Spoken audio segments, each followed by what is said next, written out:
আমাদের বেশিরভাগ মানুষের এই যে হাই হাই নাই নাই খাই খাই একটা ভাব, মহিলাদের সাথে কথা বললে দেখা যায় তাদের জীবনের দুঃখের শেষ নাই। কি দুঃখ? যদি আলাপ করেন তো দেখবেন যে বলবে যে দুঃখ হইল তার স্বামী তাকে বিদেশে ঘুরতে নিয়ে যাবে বলছে, সে ওয়াদা আইজও সে পুরা করে নাই। এটা হলো তার দুঃখ। দুঃখ যদি শুনেন তো শুনবেন যে স্বামীটা শুধু শাশুড়ির কথা শুনে, দেবর ছাড়া কিচ্ছু বুঝে না, ননদগুলার জন্য সব দিয়ে দিতে চায়, ছেলে মেয়ের জন্য একটা ফ্ল্যাট প্লট বুকিং দিবে সেটা করে না। এটা হলো দুঃখ। পুরুষদের সাথে যদি বসেন, দুঃখের কথা জিজ্ঞেস করেন তো বলবে যে হুজুর বড় কষ্টে আছে, দুঃখের শেষ নাই। কি হয়েছে? ব্যবসা বাণিজ্য ভালো না, একটা পর একটা ধরা খাই, যেখানে হাত দিয়ে সব শেষ হয়ে যায়। ওই লোকেরই বাসায় যায় দেখেন 5 পদ দিয়া ভাত তরকারি রাইন্দা খাইতেছে, বুড়ি বুঝ করতেছে। আপনারা দাওয়াত দিয়ে দেখবেন 7 পদ খাওয়াইতেছে, কিন্তু ওনার অনেক দুঃখ। কিসের দুঃখ? ওনার টাকা নাই। সেদিন এক ভদ্রলোক এর সাথে জানাশোনা হলো যে ওনার বাসায় আমাকে একজন দুঃখ করে বলতেছে কিচ্ছু নাই, অনেক গরিব মানুষ, খাবারের জন্য ভালো একটা প্লেটও নাই, প্লাস্টিকের প্লেটে খায়, আরে এত কষ্ট। এর কিছুক্ষণ পরে উনি আসলেন, দেখলাম যে এমন এক বাইক নিয়ে আসছে, ওই বাইক দেখে বোঝা যাচ্ছে এটা অনেক দামি বাইক, এটা ইউ ইউ টাইপের বাইক, কিন্তু তার বাসা ভাত খাওয়ার প্লেট নাই। আমাদের বেশিরভাগ মানুষের দুঃখগুলো দেখলে, সবার কথা বলছি না, উল্লেখযোগ্য সংখ্যক মানুষ আছে তাদের হাহুতাশের কথা শুনলে আপনি যখন ইসলামের পার্সপেক্টিভ থেকে তাকান বা দেখেন, বা আপনি নিরপেক্ষ জায়গা থেকেও যদি দেখেন, তাহলে সেক্ষেত্রে আপনি দেখবেন যে আপনার তার দুঃখের কথা শুনে আপনার হাসি পাবে, যে এই হলো দুঃখ। বহু মানুষ আছে চিঠি লেখে, মেসেজ দেয়, মেইল করে, ভাই আমি আর বাঁচবো না ভাই, বাঁচার কোনো উপায় নেই ভাই, মরার আগে একটু কথা বলে যেতে চাই। ঠিক আছে, আসেন কথা বলি। কথাবার্তা বলার পর আমি দেখি সে আমার চাইতে অনেক ভালো আছে। তাহলে আপনি আমার কাছে সান্ত্বনা নিতে আসছেন, আমারে সান্ত্বনা কে দিবে তাহলে বলেন? এই দিক থেকে আপনি তো আমার চাইতে ভালো আছেন, মাশাআল্লাহ। ইমানদার তার এই যে হায় হায় গেল গেল, নাই নাই খাই খাই, এই যে ভাব, এই ভাবটা দূর করতে হবে, মানসিকতার পরিবর্তন করতে হবে। ভাই দুনিয়াটা জান্নাত না। এখানে যদি সব মন মতো হয়ে যায় তাহলে জান্নাত কি? এখানে তো আপনি শ্বশুরবাড়িতে গেছেন, আশা করছেন একটা জিনিস, হয় নাই। আশা করছেন যে শ্বশুরবাড়িতে যাবেন, খুব কদর টদর পাবেন, যাই দেখলেন না, তারা ড্যাম কেয়ার শালাশালি, তারা মোবাইল টিপি করতেছে, অন্য অন্য জায়গায় বলতেছে, মেহমান হিসেবে আপনাকে যে আতিথেয় করা দরকার করতেছে না। আপনার চান্দি গরম হয়ে যাচ্ছে, মেজাজ গরম হয়ে যাচ্ছে, কারণ আপনি এক্সপেকটেশন ছিল অনেক, হয় নাই।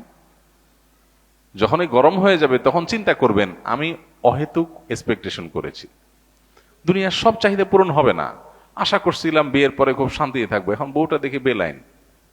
মহিলা আশা করছে যে বিয়ের পরে বোধহয় লাল নীল নাটক সিনেমায় দেখছে, স্বামী ঘুরে নিয়ে বেড়ায়, হানিমুন করে, এই করে সেই করে, এখন দেখা যায় যে স্বামী ঘরেই আসে না ঠিক মতো, কি হানিমুন। তো এইরকম পরিস্থিতি একজন ইমানদার চিন্তা করবে আল্লাহ তাআলা আমাকে আরো বহু দিক থেকে সুখী রেখেছেন, আমি আল্লাহর কাছে পরিতৃপ্তি এটা প্রকাশ করব আমার অন্যান্য সুখ দেখে। আপনার স্ত্রী তিনি হয়তো রান্না বাড়া ভালো পারেন না, আপনার মনে দুঃখ, কিন্তু তার চরিত্রটা ভালো। আরেকজনের বউ রান্নাটা মাশাআল্লাহ একের, কিন্তু চরিত্রটা 2 নম্বর। আপনার বউয়ের চরিত্রটাও ভালো, রান্নাটাও ভালো, হয়তো চেহারা ছবি ভালো না। আরেকজনের বউর চেহারা ছবি অনেক সুন্দর, কিন্তু বড় বড় রোগ সে বহন করে বেড়াচ্ছে, লাখ লাখ টাকা যাচ্ছে, তার বাঁচা মরা মানে একটা ধোঁয়াশা মধ্যে আছে। আল্লাহ তাআলা আপনার স্ত্রীকে সুস্থ রেখেছেন। একইভাবে মেয়েরা যদি পুরুষদের দিকে তাকায় দেখেন, আমার স্বামীটা অমানুষ, সে একটা ফোন করে না, একটা মেসেজ দেয় না, একটা খোঁজ খবর নেয় না, আমি মনটা খারাপ করে বসে আছি। আরে ভাই আপনার স্বামীটা নেশাখোর? কোন নেশা করে না, আলহামদুলিল্লাহ করেন। অনেকের স্বামী নেশাখোর, স্বামী অনেক খোঁজ খবর নেয়, অনেক কেয়ারি, কিন্তু নেশাখোর। আবার অনেকের স্বামী সব দিক থেকে ভালো আছে, কিন্তু তার ক্যান্সার 4th স্টেজ হয়ে গেছে, যে কোনো মুহূর্তে মারা যাবে। আল্লাহ আপনার স্বামীকে সুস্থ রেখেছেন। আপনার স্বামীর খুব বেশি উপার্জন নাই, আলহামদুলিল্লাহ উপার্জন নাই, কিন্তু আল্লাহ তাআলা তারা অনেক দিক থেকে তাকে ভালো রেখেছেন, অ্যাডভান্টেজ আছে। একজন ইমানদার সে সবসময় পজিটিভ জিনিসগুলো দেখবে। শেখ মোহাম্মদ মোতাওয়াল্লিয়া শারবি, মিশরের একজন বড় স্কলার, কোরআনে কারীমের একজন বড় মুফাসসির, তার একটা টুইটারে একটা ছোট স্ট্যাটাসে তিনি লিখেছেন যে কারোর ঘর যদি চুরি হয়ে যায়, চুরি হয়ে চোরের সব নিয়ে যায়, সব বলতে যা যা নেওয়া গেছে, তারপরও সে ঘরে ঢুকে যদি দেখে যে খাটটা আছে, আলমারিটা আছে, আলমারির ভিতরে সব নিয়ে গেছে, আলমারিটা আছে, সে আল্লাহর কাছে শুকর আদায় করবে, যাক ভারী ভারী জিনিসগুলো নিতে পারে না, আল্লাহ শুকর। এগুলো যদি নিয়ে যেত আমি কি করতাম? যাক আলহামদুলিল্লাহ, চোরে নিচে দেখে কিছু গেছে কিছু আছে, যদি আগুন লেগে পুড়ে যেত তো সব ছাই হয়ে যেত। আপনি বিপদে আলহামদুলিল্লাহ কেন বলবেন, তার সায়েন্সটা এখানে। আপনি বাইক অ্যাক্সিডেন্টে পড়ে গেছেন, দেখতেছেন ঠ্যাং একটা নাই, কেটে আলাদা হয়ে গেছে, ওই অবস্থায় আপনি কিভাবে আলহামদুলিল্লাহ বলবেন? কিভাবে আপনি পরিতৃপ্ত থাকবেন, আল্লাহ শুকর আদায় করবেন? সায়েন্সটা কি? সায়েন্সটা হলো আপনি দেখবেন যে মাশাআল্লাহ আপনার আরেকটা পা ভালো আছে। এই একই অ্যাক্সিডেন্টে বহু লোকের 2 পা শেষ হয়ে গেছে, বহু লোকের জীবনটা শেষ হয়ে গেছে। আপনি যখন ওইটার দিকে তাকাবেন তখন বললেন আলহামদুলিল্লাহ, ওর সাথে কম্পেয়ার করলে তো আল্লাহ আমাকে ভালো রেখেছে। মানুষ ভালো থাকার জন্য তার মেন্টালিটিটা সবচেয়ে গুরুত্বপূর্ণ। আর এই কথাটাই নবী সাল্লাল্লাহু আলাইহি সাল্লাম মাত্র 3 শব্দে বলেছেন, আল গিনা গিনান নাফস। মানুষের মনের সচ্ছলতা, মনে থেকে যদি কেউ ধনী হয় সে হলো আসল ধনী, সে হলো আসল সচ্ছল। কেউ যদি নিজেকে অভাবী মনে না করে, আর যদি অভাবী মনে করে তাহলে কোটিপতি হওয়ার পরও সে ফকির। কারণ সে চিন্তা করবে আমার চেয়ে বড় কোটিপতি আরেকজন আছে, তাহলে আমার তো নাই। আমি সবসময় চিন্তা করবো আমার চাইতে খারাপ কত মানুষ আছে, আলহামদুলিল্লাহ অনেক ভালো আছে, আমার ভিতরে কোনো দুঃখ নাই। সেই মানুষ প্রকৃত অর্থে সুখী মানুষ, ধনী মানুষ, একই সাথে আল্লাহর প্রিয় মানুষ, ভালো মুসলমান, যে প্রত্যেকটা অবস্থাকে সে ওয়েলকাম করে, আলহামদুলিল্লাহ বলে। দুনিয়াতে সবকিছু যদি মনমতো হয় তাহলে এটা তো জান্নাত হয়ে যাবে। সবকিছু মনমতো হবে না।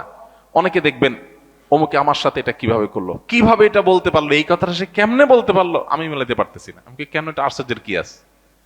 চামড়ার ঠোঁট দিয়ে সবই বলা যায়, বলছে, বোঝেন, এটা তো আমি আশা করি না। তা আপনি যা আশা করবেন সব তার মন মতোই যদি হয় তাহলে তো জান্নাত হয়ে যাবে। আপনার আশার বিপরীত কিছু হবে দেখেই তো দুনিয়া।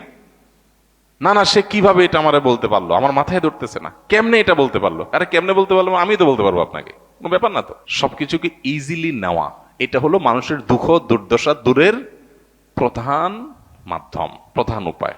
আল্লাহ তাআলা আমাদেরকে সেই তৌফিক দান করুন।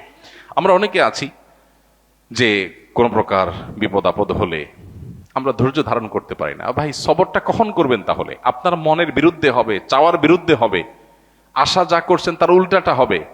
আপনার সাথে পড়ালেখা করে অনেক ভালো আছে, আপনি সেটা থাকবেন না, এখানে তো সবর, এখানে তো সবরের প্রশ্ন আসবে। সবরটা কোথায় করবেন তাহলে, সবই যদি মনমতো হয়? তো এই জন্য এই বিষয়গুলোর জন্য আমাদের মানসিকতার পরিবর্তনটা হলো সবচেয়ে গুরুত্বপূর্ণ বিষয়।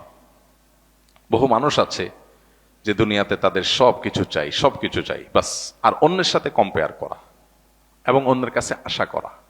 সকল অশান্তির 2টা মূল আছে, আরেকজনের সাথে নিজেকে তুলনা করা, আরেকটা হলো আরেকজনের কাছে কি করা, আশা করা। মানুষের কাছে এত বেশি আশা করা উচিত না। স্বামী হোক, স্ত্রী হোক, ননদ হোক, দেবর হোক, শ্বশুর হোক, শ্বশুর বাড়ি হোক, এমনকি বন্ধু বান্ধব হোক, আপনার কোনো বন্ধু বান্ধব যদি আপনার সাথে বেঈমানি করে, আপনার খুশি হওয়া উচিত, খুশি হওয়া উচিত। কেন খুশি হবেন? বেঈমানি করলে আবার খুশি হবেন কেন? খুশি হবেন এই জন্য যে আলহামদুলিল্লাহ একটা জায়গায় ছিলাম এতদিন, আল্লাহ আমাকে জায়গাটা চিনিয়ে দিস। যদি বেঈমানিটা এখন না করতো, আমারে আরো কিছুদিন বাড়ায়া তারপরে করতো, আমি আরো বেশি ক্ষতিগ্রস্ত হইতাম। আল্লাহ শুকর, আলহামদুলিল্লাহ আমি যে জায়গায় সময় ব্যয় করছি, এরকম জিগরি দোস্ত বানায় রাখছি, ও আসলে কালসাপ, এটা আল্লাহ তাআলা আমার জানাই দিছে, আলহামদুলিল্লাহ আমি খুশি হয়ে যাব। নেগেটিভ জিনিসটাকেও পজিটিভ ভাবে আমরা দেখতে পারি। যত হতাশা আছে এই হতাশা দূর বেশিরভাগ ক্ষেত্রে হয়ে যাবে শুধু মেন্টালিটি পরিবর্তন করলে। আল্লাহ আমাদেরকে সেই তৌফিক দান করুন। আমাদের কিচ্ছু নাই, ঘরে অল্প স্বল্প আছে, আমরা যার আছে তার সাথে তুলনা করবো না। আমার যা আছে তা নিয়ে আমি অনেক হ্যাপি, আলহামদুলিল্লাহ। আল্লাহ আমার ছেলে মেয়ে সুস্থ রাখছেন, ক্যান্সার দেন নাই, বড় কোনো ব্যাধি দেন না, আল্লাহ শুকর। কিন্তু কাউকে ক্যান্সার দিয়েছেন, আলহামদুলিল্লাহ আল্লাহ তাআলা আমাকে মরার আগে তওবা করার সুযোগ দিয়েছেন, একটা ওয়ার্নিং আসছে, আমি এখন প্রস্তুতি নিয়ে যেতে পারি। অনেকে হঠাৎ চলে যাচ্ছে অ্যাক্সিডেন্টে, সে তো প্রস্তুতি নিতে পারে নাই, খারাপ কাজ করতে করতে গুনাহের পথে থাকতে তওবা করার আগে সে চলে গেল। আলহামদুলিল্লাহ আমার তো একটা ওয়ার্নিং পিরিয়ড পাইছি, এই সুযোগে আমি তওবা করে আমার আখিরাতটাকে সুন্দর করে যেতে পারি। প্রত্যেকটা নেগেটিভ জিনিসকে পজিটিভ দেখা যায়।